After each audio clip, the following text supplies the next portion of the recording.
Salatullahi wa salam ala man uhiyal Qur'an. Salatullahi wa salam ala man uhiyal Qur'an wa ahli baitihil kiram wa sahbihi zawil Qur'an wa ahli baitihil kiram wa sahbihi zawil Qur'an. Salatullahi wa salam ala man uhiyal Qur'an. Salatullahi wa salam ala man uhiyal Qur'an wa ahli baitihil kiram wa sahbihi zawil Qur'an wa ahli baitihil kiram wa sahbihi zawil. Assalamualaikum warahmatullahi wabarakatuh. Bismillahirrahmanirrahim. Alhamdulillahi rabbil alamin. Wa bihi nasta'inu ala umuri dunya waddin. Wassalatu wassalamu ala asyrafil anbiya'i wal mursalin Sayyidina wa maulana Muhammadin al-amin. Allahumma salli wa sallim wa barik ala hadha an-nabiyil karim wa ala alihi wa ashabihi wa tabi'ina lahum ajma'in. Amma ba'du. Faqad qala Allah Ta'ala fi kitabihil karim suratul Baqarah 148.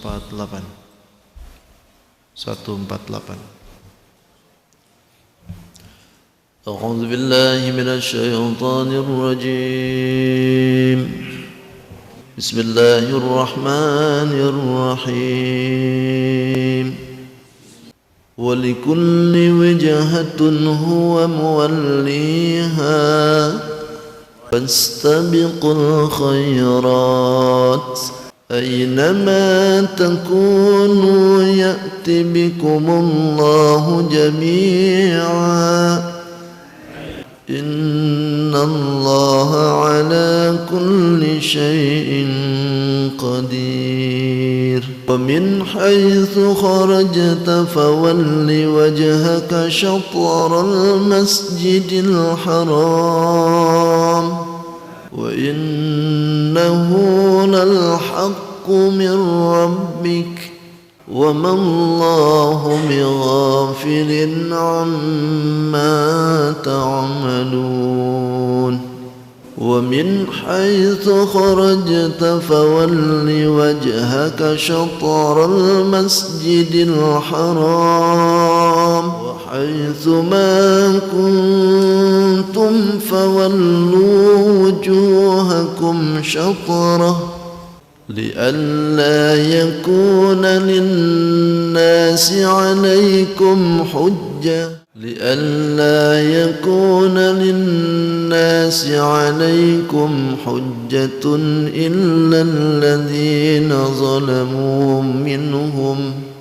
إلا الذين ظلموا منهم فلا تخشوهم واخشوني ولأتم نعمتي عليكم ولعلكم تهتدون. أرسلنا فيكم رسولا منكم يتلو عليكم آياتنا ويزكيكم ويعلمكم الكتاب والحكمة ويعلمكم ما لم تكونوا تعلمون. فاذكروني أذكركم واشكروني ولا تكفرون. صدق الله العظيم وصدق رسوله النبي الكريم ونحن على ذلك من الشاهدين الشاكرين والحمد لله رب العالمين. Alhamdulillah, kembali kita bersyukur kepada Allah Subhanahu wa taala Allah masih memperkenankan kita diberikan kelembangan waktu, ringan langkah, kesempatan guna bisa menjalankan ibadah terutama salat subuh dengan berjamaah. Semoga Allah Subhanahu wa taala senantiasa menerima dan meridai amal ibadah kita. Salawat dan salam tidak hentinya semoga dibaruahkan kepada baginda alam sayyidul wujud sayyidul mustafa wal murtada nabi besar Muhammadin sallallahu alaihi wasallam. Tidak lupa pada keluarganya, para sahabat, para tabi'in, termasuk para tabi'ut tabi'in sampai kepada kita tentunya. Mudahan kita pun khususnya berkumpul di tempat ini nanti di yaumil qiyamah diaku sebagai umatnya. Amin. Amin ya rabbal alamin. Bismillahirrahmanirrahim. Masih di surat Baqarah 148. Dalam ayat yang lalu sudah diterangkan sedikit demi sedikit tentang masalah peralihan jihad ya. Peralihan kiblat kemarin itu. Nah, dalam ayat ini Allah Subhanahu wa taala akan memberikan penjelasan kepada kita bahwa setiap umat itu memang mempunyai kiblat masing-masing. Tiap umat ya. Jadi tiap nabi yang membawa umatnya itu punya jihad masing-masing. Termasuk kita pun juga sama. Nabi kita punya jihad sendiri. Jadi terjadinya jihad itu bukan hanya di baginda nabi saja. Umat yang dulu pun punya jihad masing-masing. Bahkan kata Allah bismillahirrahmanirrahim wallahu alam bi haqiqatil murad. Walikulli wijhatun walikullin. Bagi setiap umat maksudnya likullin itu. Wijhatun ada arah. Huwa yang itu umat itu muwalliha untuk menghadapkan wajahnya. Fastabiqu maka berlomba-lombalah kalian al khairat dengan kebaikan. Aina ma takunu di mana saja kalian berada ya'ti dibuang ya-nya ya'ti bikumullah. Ya'ti bikumullah nanti kami akan kumpulkan. Nanti akan dikumpulkan kalian siapa Allahu Allah jami'an seluruhnya. Innallaha sesungguhnya Allah ala kulli syai'in terhadap segala sesuatu qadirun maha kuasa. Wa min haitsu kharajta dan dari mana saja kalian berada atau keluar fawalli wajhaka fawalli maka berparinglah wajhaka atau palingkanlah wajhaka wajah engkau syatrul masjidil haram ke arah masjidil haram. Wa innahu dan sesungguhnya itu fawalli lal haqqu ketentuan mir rabbik dari Tuhanmu. Wa mallah dan tidak ada Allah bighafirin akan lupa amma ta'malun dengan apa yang kalian lakukan atau yang engkau lakukan atau ya'malun bisa. Wa min haitsu kharajta dan dari mana saja kalian berangkat atau keluar fawalli maka palingkanlah wajhaka wajahmu syatrul masjidil haram ke arah masjidil haram. Wa haitsu ma kuntum di mana saja kalian berada fawallu maka hadapkanlah oleh kalian wujuhakum wajah kalian syatrahu ke arah masjidil haram. Li alla yakuna linnas agar tidak ada lagi linnasi bagi manusia alaikum terhadap kalian hujjatun alasan illal ladzina zalamu terkecuali orang-orang yang menzalimi kalian minhum dari mereka. Fala takhshawhum maka janganlah kalian takut terhadap mereka wakhshawni dan takutlah kalian kepadaku. Wali utimma ni'mati dan agar kami sempurnakan nikmatku alaikum yang diberikan kepada kalian atau atas kalian. Wala'allakum tahtadun wala'allakum dan agar kalian tahtadun mendapatkan petunjuk. Kama arsalna sebagaimana kami utus fikum dari golongan kalian rasulan seorang utusan minkum daripada kalian yatslu alaikum yang akan membacakan alaikum terhadap kalian ayatina ayat-ayat kami wa yuzakkikum, dan membersihkan kalian dari kesyirikan, dari kemusyrikan, wa yu'allimukum, dan mengajarkan kepada kalian alkitab, kitab, wal hikmata, dan hikmah, wa yu'allimukum, dan mengajarkan kepada kalian ma lam takunu, perkara-perkara yang kalian belum mengetahui. La takunu ta'lamun, perkara-perkara yang kalian belum mengetahui. Fadhkuruni, maka ingatlah kalian kepadaku. Azkurkum, maka aku akan ingat pula terhadap kalian. Washkuruli, dan bersyukurlah kalian kepadaku. Wala takfurun, dan janganlah kalian kufur. Wallahu a'lam. Kembali kepada awal. Walikulli wijhatun huwa muwalliha. Ini ada sedikit persamaannya, ayat-ayatnya hampir mirip-mirip. Setiap umat itu wijhatun, punya arah tujuan, punya kiblat, yang mana muwalliha huwa muwalliha, umat itu menghadap ke situ.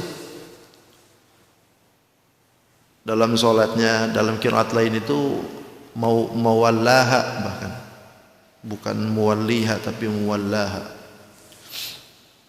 berarti majikan. Setiap umat punya majikan. Nah, walikulli wijhatun ini seolah-olah kayak natijah gitu. Artinya kalau dalam bahasa itu ada buahnya dari ayat-ayat yang sebelumnya kan. Ayat-ayat sebelumnya juga kan sudah menjelaskan tentang masalah kiblat. Ini kayak natijahnya nih. Jadi seolah-olah Allah Subhanahu wa taala itu mengatakan falamma tafarraqu saru likulli wijhatin. Setelah mereka itu bercerai-berai, pirak kemana-mana, saru likulli wijhatin. Lalu Allah jadikan satu jihad. Kan kemana-mana nih. Sebelum baginda Rasul datang itu kan jihadnya kemana-mana tuh. Yahudi ke Baitul Maqdis, terus Nasoro ke jihad timur itu, terus Majusi ke api, pokoknya semua punya jihad. Orang musyrik ke mana tuh, ke patung itu, setiap patung di mana-mana. Nah, ketika datang baginda Rasul, dijadiin satu, dieratkan gitu.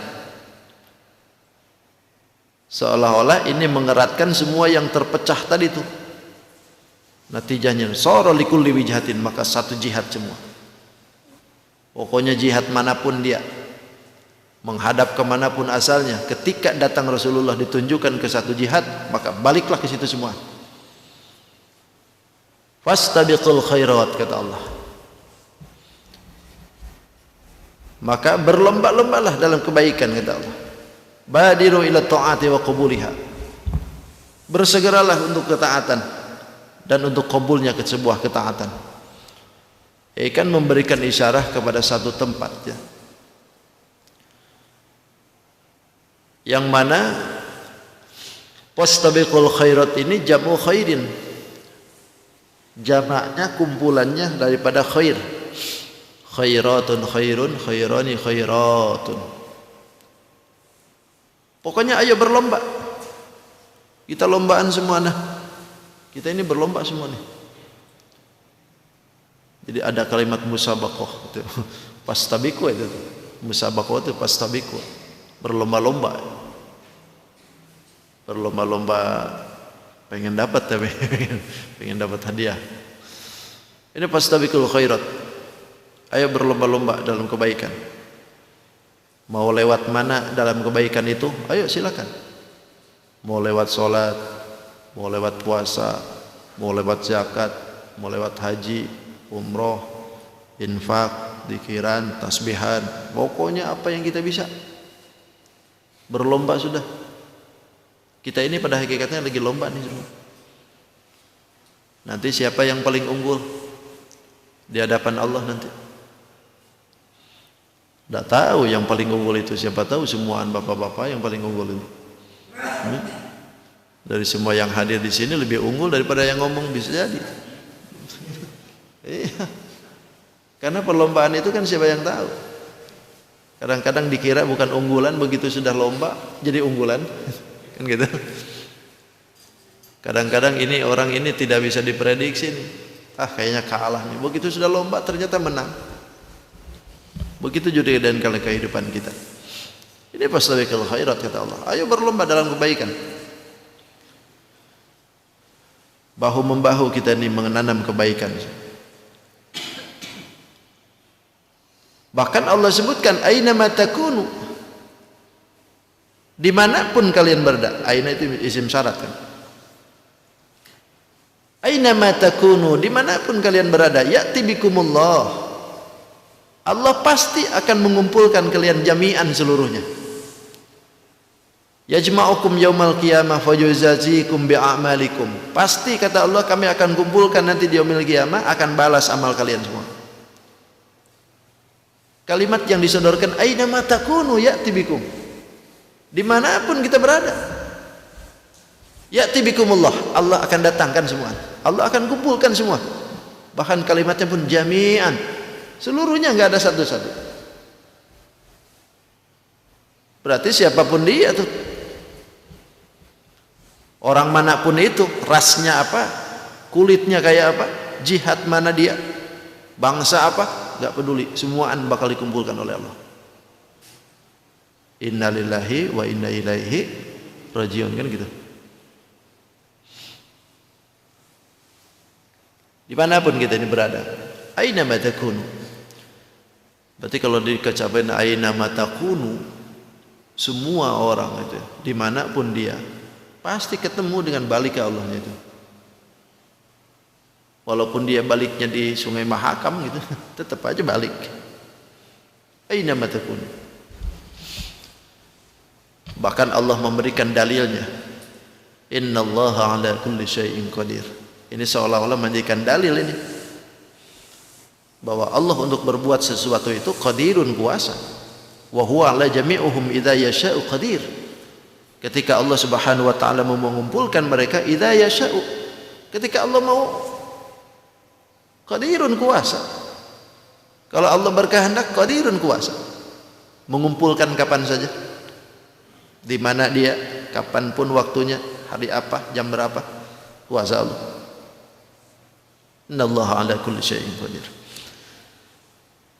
Terus kata Allah, wa min haitsu kharajta, dari mana saja arah kalian keluar untuk melakukan perjalanan, fawalli wajhaka syatrul masjidil haram.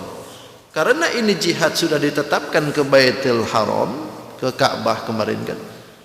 Sekarang fawalli wajhaka syatrul masjidil haram. Pokoknya palingkan, hadapkan wajahmu syatrul masjidil haram, ke arah Masjidil Haram. Dari mana saja kalian berada, dari mana saja keluar, hadapkan ke situ untuk melakukan perbuatan perjalanan. Bahkan di dalam kalimat wa min kharajta fawalli wajhaka syatrul masjidil haram ini ada yang menyebutkan ini adalah dalam keparduan atau dalam sunnah. Ternyata disebutkan ini, yang disebutkan itu adalah khusus dalam keparduan. Ketika kita ini mau menghadap ke Allah Subhanahu wa taala dalam ibadah salat, berarti dalam fardu,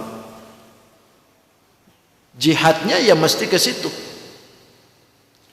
Walaupun pada dasarnya ketika nanti terjadi dalam perjalanannya tidak bisa diprediksi ini Ka'bah kemana, ini haram ke arah mana. Pokoknya ketika itu terjadi, udah wa min haitsu kharajta fawalli wajhaka syatrul masjidil haram. Seolah-olah kita ini ke haram aja sudah.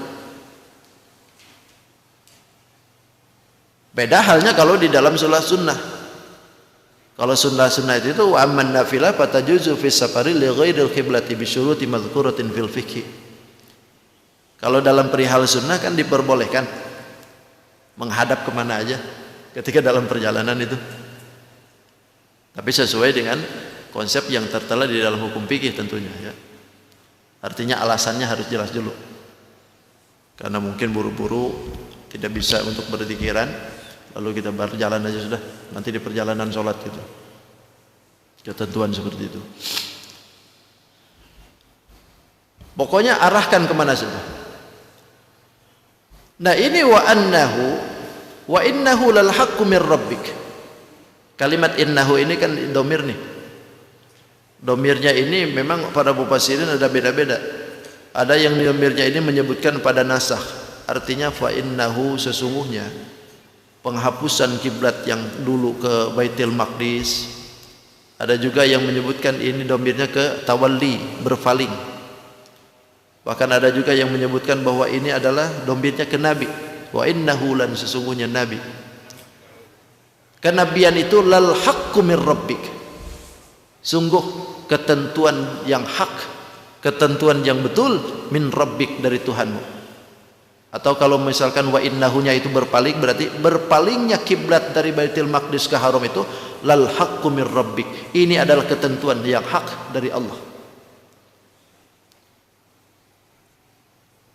Jadi sebetulnya bukan keinginan Nabi. Belok-belok kemanapun arah jihad itu bukan keinginan Nabi sebetulnya. Ini keinginan Allah. Tapi walaupun sifatnya seperti ini, mereka itu marah itu. Marah itu nanti di depan marahnya. Wa mallahu bighafilin amma ta'malun, dan tidaklah Allah Subhanahu wa taala bighafilin, akan lupa amma ta'malun, dengan apa yang kalian lakukan. Kemudian wa min haitsu kharajta fawalli wajhaka syatral masjidil haram. Diulang lagi nih. Yang kedua kalinya diulang lagi nih, wa min haitsu kharajta. Ini bukan berarti penguatan. Bukan berarti takror ya. Tapi ini penjelasan tentang tusawi hukmus safari wa ghairi. Ini tentang penjelasan tentang persamaan hukum. Artinya perjalanan dari manapun, arahkan jihad itu. Dimanapun berada, arahkan ke Masjidil Haram. Ketentuan apapun keberadaannya, arahkan ke Masjidil Haram. Makanya diulangi lagi kalimatnya. Wa min haitsu kharajta fawalli wajhaka syatral Masjidil Haram. Dimanapun kau berada, fawalli wajhaka syatral Masjidil Haram. Arahkan wajahmu ke Masjidil Haram. Wa haitsu ma kuntum, dimanapun kalian berada, kata Allah. Fawallu wujuhakum syatrah. Hadapkan, palingkan wajah kalian ke syatrahu, ke arah Masjidil Haram. Ini baru, kalau syatrahu ini baru kararahu litakid. Ini untuk penguatan. Arahkan lagi ke situ. Nah, ini kan berarti bisa jadi memberikan isyarah ini. Wa haitsuma kharajta fawallu wajhaka syatral Masjidil Haram nih. Ini memberikan isyarat untuk penolakan apa yang disangkakan kepada baginda Nabi, bahwa dikira bolak-baliknya ini hanya takror saja gitu. Hanya takror saja, bolak-balik seperti itu. Artinya ulang-ulangan begitu tuh hanya untuk bolak-balik aja seperti itu. Padahal tidak sebetulnya. Ini penetapan sebetulnya. Penetapan arah yang dituju oleh Allah Subhanahu wa taala, karena ini nisbatnya kepada uqulihim. Untuk penetapan hukum. Jadi semenjak ayat ini diturunkan, bahkan 2 kali diulang-ulang oleh Allah Subhanahu wa taala untuk menghadap ke Masjidil Haram, berarti ini ketetapan hukum sampai kiamat, tidak boleh lagi beralih. Mesti harus ke kiblat saja. Tidak boleh lagi ada belok-belok kemana-mana. Makanya kalau kita ini ada yang ngajak-ngajak misalkan satu aliran, lalu aliran ini membelokkan jihadnya bukan lagi ke Ka'bah, itu sudah pastilah sesat aja sudah. Karena ada satu aliran yang mengatasnamakan Islam, tapi jihadnya tidak usah ke Ka'bah katanya. Bahkan ada yang nyebutin hajian pun cukup aja ke India aja. Hajian cukup ke India. Saya sudah pernah katakan kan, ada di Jawa Barat itu satu aliran yang mengataskan nama Imam Mahdi, bahwa dia itu mendoktrin di pengikutnya untuk ibadahnya itu jihadnya bukan ke Haram lagi, tapi cukup ke Pelabuhan Ratu. Jadi nyembah Roro Kidul. Jadi di Pelabuhan Ratu itu ada nama satu tempat namanya Cibodas. Di situ dia bikin masjid 1000 pintu, karena memang banyak pintunya. Jadi kata dia cukup ibadah aja sampai ke situ aja. Jadi jihadnya kada usah ke Haram lagi. Nah, ini sudah jelas menyimpangnya. Karena aturan Allah Subhanahu wa taala sudah ditetapkan ini membagi. Lalu alasannya apa sih?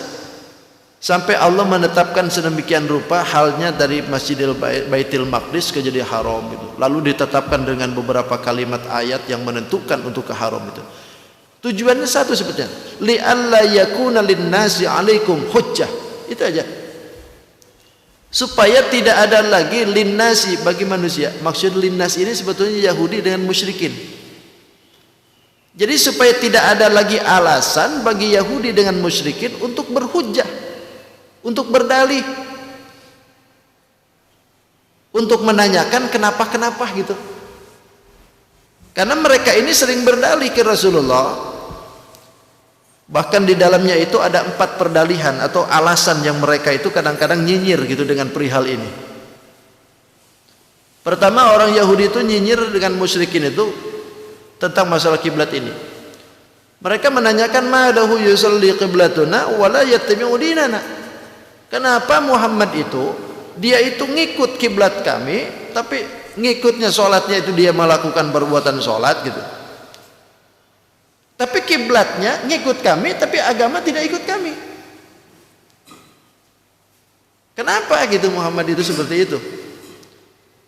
Arah kiblat sama dengan kami, tapi sholat, tapi agama tidak gitu. Nah, ini alasan begitu. Makanya kata Allah, li'alla yakuna linnasi 'alaikum hujjah, supaya tidak ada lagi alasan seperti itu. Makanya Allah tetapkan jihadnya. Orang musyrikin juga demikian. Orang musyrik itu kadang-kadang menanyakan ke Rasulullah, Muhammad itu yad'u millata Ibrahim wa yukhallifu qiblatahu. Muhammad itu ngakunya ngikutin agama Nabi Ibrahim, tapi kiblatnya tidak sama. Ke Baitul Maqdis kan waktu itu kan. Nah, ini dijawab oleh Allah, li'alla yakuna linnasi 'alaikum hujjah, supaya tidak ada alasan lagi seperti itu dah.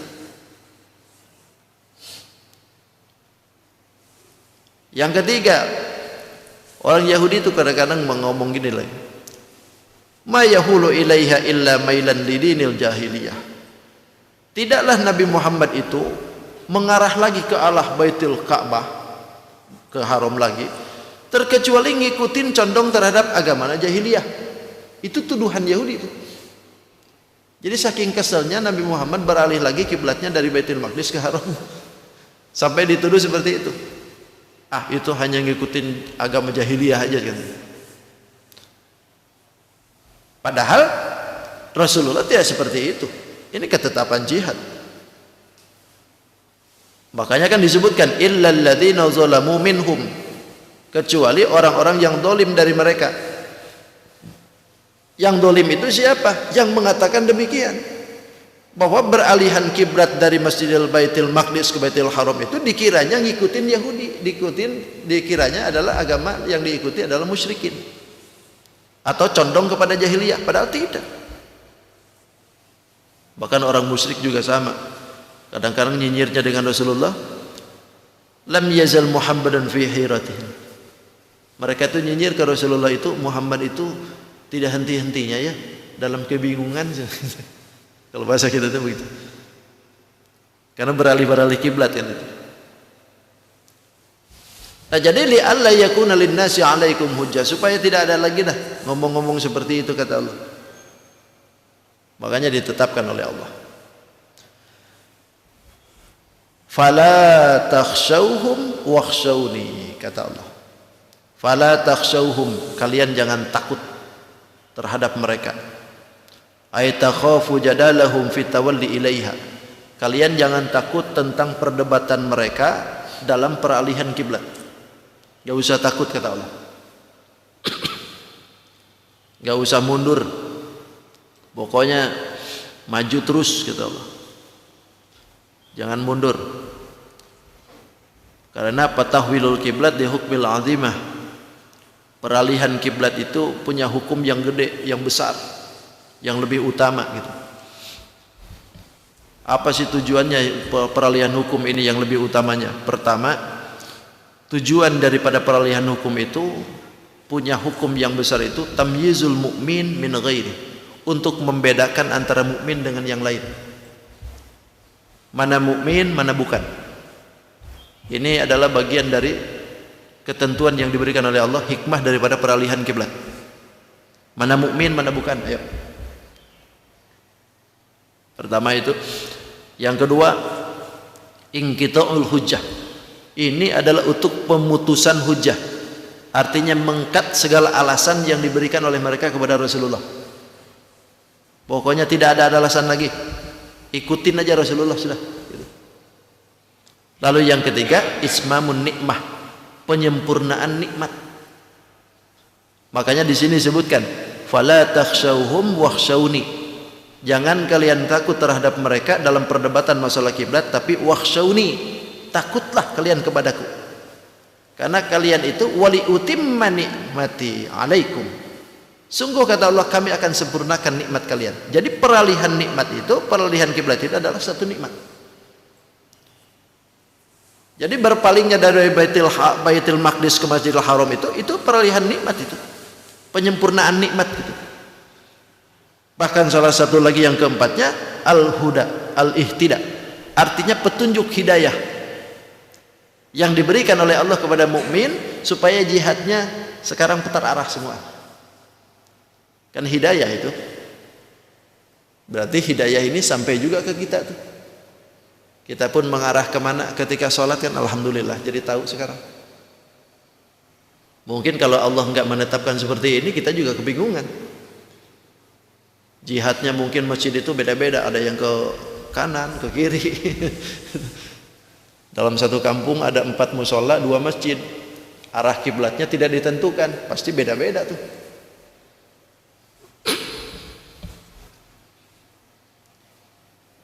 Kalau gereja enggak ada tentu arah ya?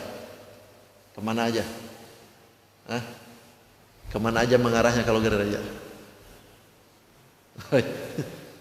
Arah gereja enggak ada penentuannya. Kemana aja tanahnya ya?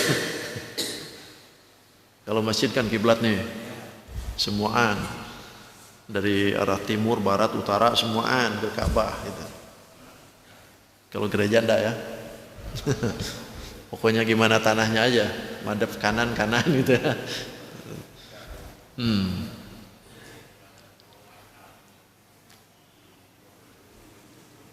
Kalau kita kan enggak, semuaan sama yang dari arah Samarinda Utara terus sana samaan. Jadi apa ya, seragam. Karena ini bagian dari nikmat nih.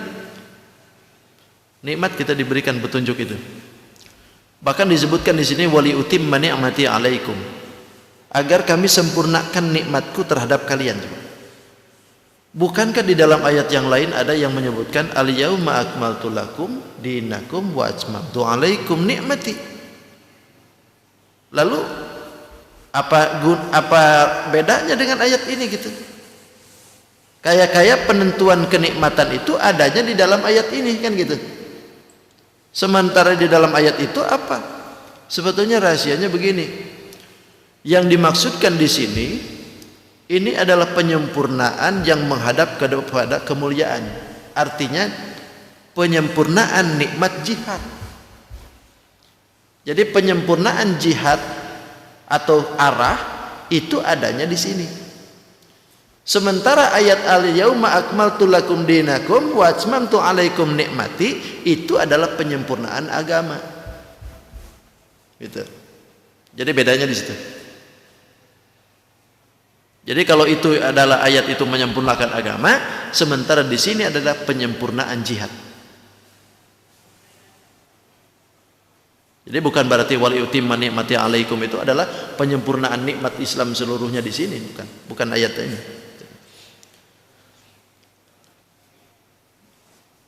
Jadi sudah jelas ya, jadi peralihan kiblat itu punya tujuan yang besar. Pertama, membedakan antara mukmin dengan yang lain. Yang kedua, untuk mengkat hujahnya, dalilnya orang-orang yang di luar mukmin. Kemudian yang ketiga, penyempurnaan nikmat. Dan yang keempat adalah hidayah, petunjuk gitu. Wala'allakum tahtadun tuh, agar kalian mendapatkan petunjuk tuh. Jadi hidayah. Jadi peralihan kiblat itu hidayah itu. Tanpa ada bimbingan hidayah kita tidak bisa. Makanya kan kita ada selalu minta diturunkan hidayah, gitu kan? Hidayah, petunjuk. Kama arsalna fikum rasulan minkum yatlu alaikum ayatina wa yuzakkikum. Kama arsalna, ini sebagaimana kami mengutus, sebagaimana kami sempurnakan kenikmatan yang diberikan kepada kalian itu, kami utus, kata Allah. Kama arsalna, kami utus fikum, dari golongan kalian itu rasulan minkum, seorang utusan dari kalian juga. Maksudnya Nabi Muhammad SAW. Ini diutusnya Nabi Muhammad itu pun juga nikmat, kenikmatan untuk kita. Adanya Nabi Muhammad diutuskan, apalagi menjadi nabi kita, itu merupakan nikmat. Kama arsalna fikum, kata Allah. Bahkan yatlu alaikum ayatina, kenikmatan nikmat Nabi Muhammad yang diberikan, yang diutus kepada kita itu, yatlu alaikum ayatina, akan membacakan untuk kalian ayatina, ayat-ayat kami, maksudnya Quran. Rasul diturunkan wahyu oleh Allah melalui Jibril, itu Quran, lalu Rasulullah dibacain ke sahabat, sahabat diajarin ke tabi'in, tabi'in diajarin ke tabi'ut tabi'in, tabi'ut tabi'in diajarin juga ke kita, ke ulama-ulama kita, guru-guru kita. Maka ini bersyukur kita nih, adanya Rasulullah itu membacakan ayat-ayat Allah. Kalau tidak dibacain ayat-ayat Allah, kita kalang kabut hidup. Karena di Anda juga ini Quran ini kompas hidup kan, qasdul muradnya kita, tujuan hidupnya kita kan. Tanpa bimbingan Quran kita nggak bakalan bisa ke arah yang lurus. Makanya selalu ihdinas siratal mustaqim, gitu kan. Mintalah ya Allah tunjuki ke jalan yang lurus. Tujuan yang kedua, jadi nikmatnya Nabi Muhammad, wa yuzakkikum, membersihkan kalian, ayat hurukum minasyirki, membersihkan kalian dari kesyirikan. Yang tadinya musyrik, yang tadinya kufur, datang Nabi Muhammad, hilang musyrik. Walaupun sekarang ini masih juga ada yang musyrik. Pawang hujan. Pawang hujan. Ya seharusnya jangan sampai terjadi masalah begitu tuh.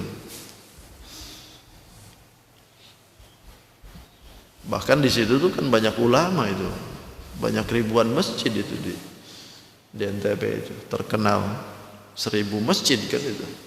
Tapi yang gituan malah dibawa. Ya salam. Diakuinya kearifan lokal lagi. Awayuzakkikum. Jadi datangnya Nabi Muhammad itu membersihkan kemusyrikan macam seperti itu. Nah,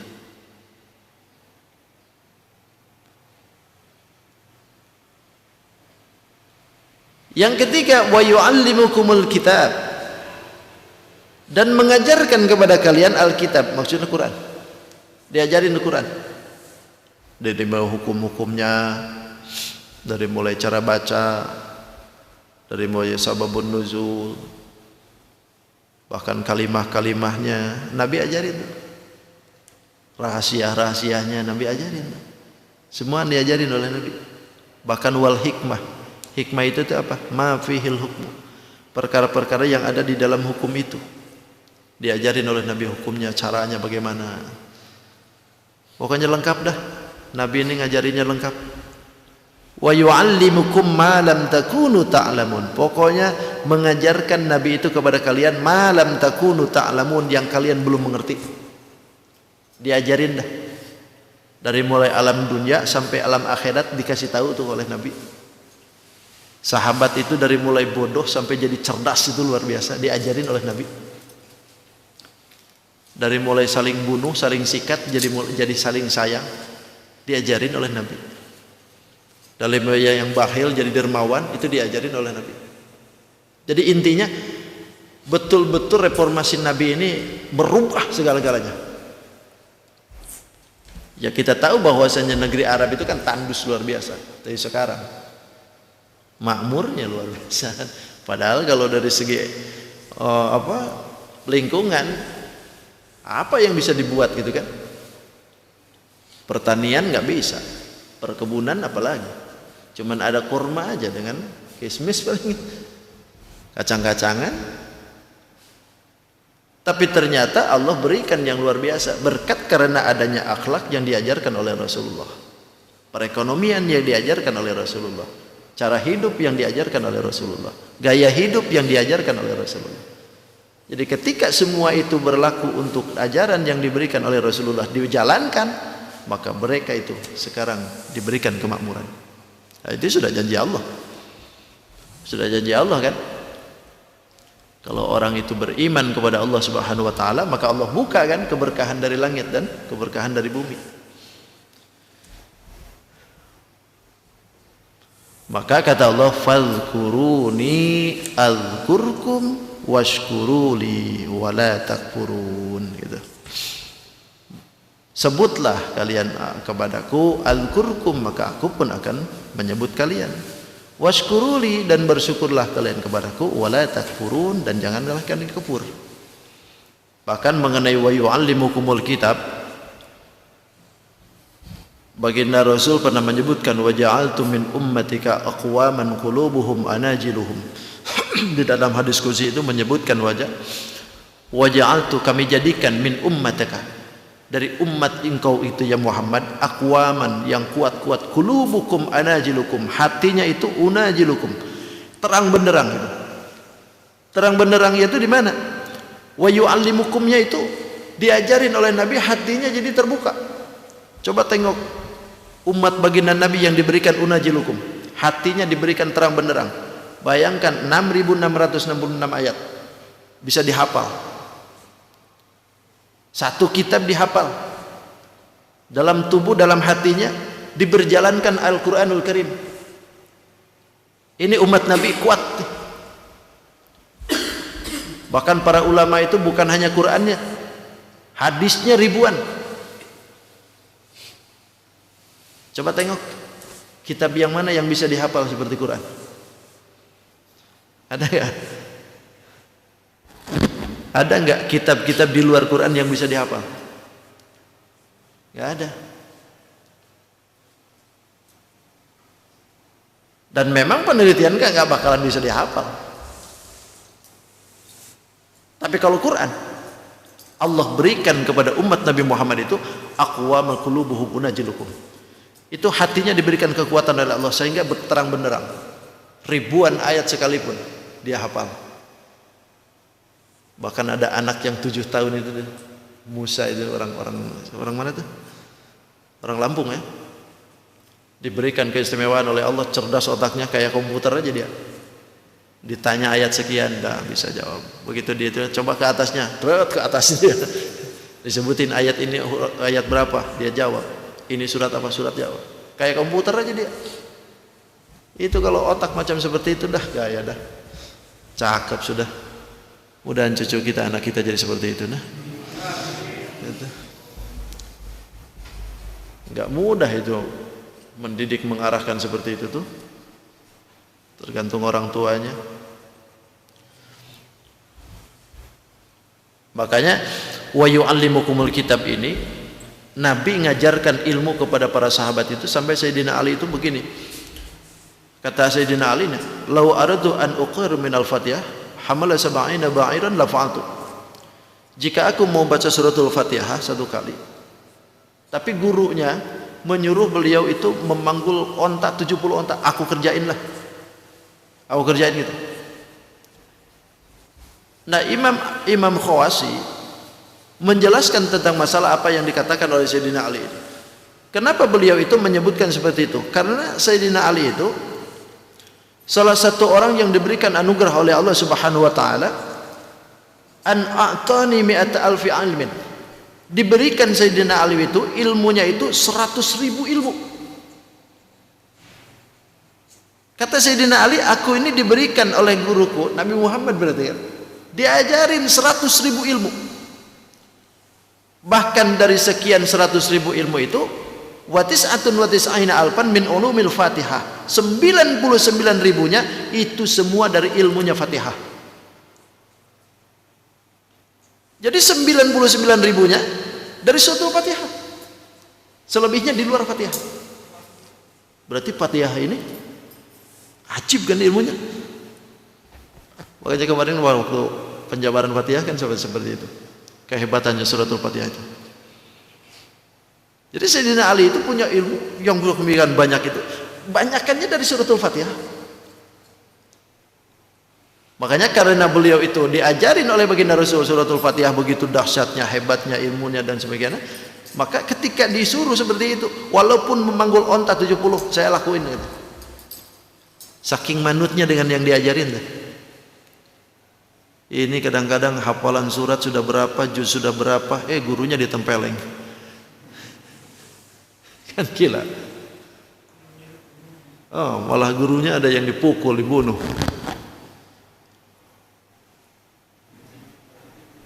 Jadi ada yang salah berarti ini. Ya kan? Jadi wa yu'allimukumul kitab itu bukan main itu. Ajaran dari Nabi itu sampai meresap kepada sahabat itu sampai gitu. Makanya sahabat itu kalau Nabi yang minta apapun itu bentuknya pasti dilakuin. Itu sifatnya murid itu begitu harusnya sebetulnya. Harusnya begitu. Kalau sekarang kan enggak jauh sekarang nih. Makanya ilmu itu jarang manfaat sekarang. Pinter ya gitu. Cerdas ya, hafalannya banyak gitu. Tapi kadang-kadang kurang manfaat. Apa yang salah? Bukan yang salah hafalannya sebetulnya. Kadang-kadang adab etikanya itu yang membuat jadi terhalang ilmu itu. Makanya adab itu lebih didahulukan ketimbang ilmu. Adabiah. Bukankah saya pernah cerita tentang masalah murid Tuan Syekh? Pernah belum? Masih ingat tak? Murid Tuan Syekh yang mana murid ini adalah katakanlah orang geden gitu. Orang kalau bahasa sekarang itu anak gubernur.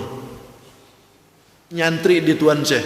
Yang namanya anak gubernur pengennya diistimewakan. Karena tiap bulan dikasih gede, fasilitas pengen nyaman, makan pengen nyaman, pokoknya apa-apa dah istimewa dah. Ini enggak. Begitu datang nyantri ke situ biasa aja kayak santri yang lain. Makan seadanya gimana itu?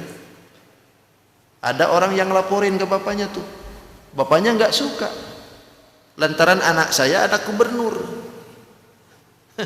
Enggak suka dia dengan Tuan Syekh kelakuan begitu, didatangin tuh. Begitu didatangin, pas anaknya lagi makan dengan Tuan Syekh. Begitu diliatin, Tuan Syekh makan dagingnya, anaknya makan tulangnya. Makin geram aja nih bapak. Begitu liatin macam seperti itu, langsung debat tuh. Kami ini kan sudah kasih, tiap bulannya gede. Masa makan seperti itu? Tidak pantas anakku makan seperti itu. Harusnya istimewa lah, seperti Tuhan kan makan dagingnya itu. Masa anak saya makan tulang? Ya kalau memang tidak pantas, monggo silakan bawa aja anaknya, jangan di sini. Ya udah kalau begitu, bawa sudah. Dibawanya tuh ulang anaknya. Begitu di perjalanan bapaknya ini mau ngetes nih, punya permasalahan agama yang tidak dimengerti oleh dia. Ditanyain ke anaknya. Begitu ditanya, anaknya jawab. Wah, Qur'annya dijawab, hadisnya dijawab, semua pertanyaan dijawab. Tengah perjalanan mikir dia, ini anakku baru dikasih tulangnya pinter begini. Oh ya saya daging ini ada yang salah nih. Ada yang salah ini kata Tuhan. Akhirnya sudah tanpa pikir panjang lagi, balik lagi sudah. Salah saya ini. Balik lagi. Minta maaf, minta halal permohonan dengan Tuan Syekh untuk diterima kembali anaknya di situ. Pokoknya apa yang terjadi monggo aja sudah. Walaupun gak dikasih makan juga gak masalah. Pokoknya asal di sini aja. Apa yang terjadi? Kata Tuan Syekh, mohon maaf. Aku bukannya tidak ingin menerima anakmu di sini, tapi aku lihat di Lauh Mahfud ilmu yang aku ajarkan kepada anakmu sudah ditutup oleh Allah lantaran ketidaksopananmu dengan aku. Coba, ilmu anaknya ditutup dari Lauh Mahfud lantaran tidak sopannya bapak terhadap gurunya. Jadi kita ini punya peran besar dengan anak itu. Kalau seandainya anak kita itu mau baik, mau bagus, kita pun juga harus bagus dengan gurunya. Doakan bila perlu gurunya. Ini enggak kan? Anaknya disuruh baik, sementara kita nyaci maki gurunya. Ini guru kok nggak bisa katanya gini. macam macak gitu. Apalagi online, wah pasti gurunya disikat habis tuh. Jadi ini yang membuat anak kita tuh kadang-kadang terhalang dari kemanfaatan itu. Pinternya mungkin bisa jadi, tapi ilmu kenapa tidak manfaat gitu. Jadi biasa-biasa aja gitu. Mungkin bisa jadi karena ketidakmanfaatan itu akibat kita tidak sopan dengan gurunya. Naudzubillah, subhanallah. Coba sudah enggak terasa nih jam 7. Ya. Wadah. Sadaqallahul azim wa sadaqa rasulun nabiyil karim wa nahnu ala dzalika minasyahidin wa syakirin walhamdulillah rabbil alamin. Mudah-mudahan kita bermanfaat ilmu. Allah berikan, mudah-mudahan apa yang diberikan oleh Allah senantiasa diberikan kemanfaatan oleh Allah Subhanahu wa taala. Mohon maaf kehilapan dan kekurangan. Insyaallah kita ketemu lagi di lain hari dan kesempatan yang akan datang. Hadanallahu wa iyyakum ajmain. Assalamualaikum warahmatullahi wabarakatuh. Allahumma salli wa sallim ala sayyidina Rasulillah ajma'in. Bismillahirrahmanirrahim. Wassalatu wassalamu ala asyrafil anbiya wal mursalin sayyidina maulana Muhammadil amin. اللهم ربي انفعنا بما علمتنا ربي علمنا الذي ينفعنا ربي فقهنا وفقه أهلنا وقربت لنا في ديننا توسلنا بتعالم توسلنا بتعليمين أن ترزقنا الواسع وأن ترزق الآمنة ربنا آتنا في الدنيا حسنة في الآخرة حسنة وقنا عذاب النار والحمد لله رب العالمين تقبل الله ومنكم سبحانك اللهم وبحمدك أشهد أن لا إله إلا أنت أستغفرك وأتوب إليك.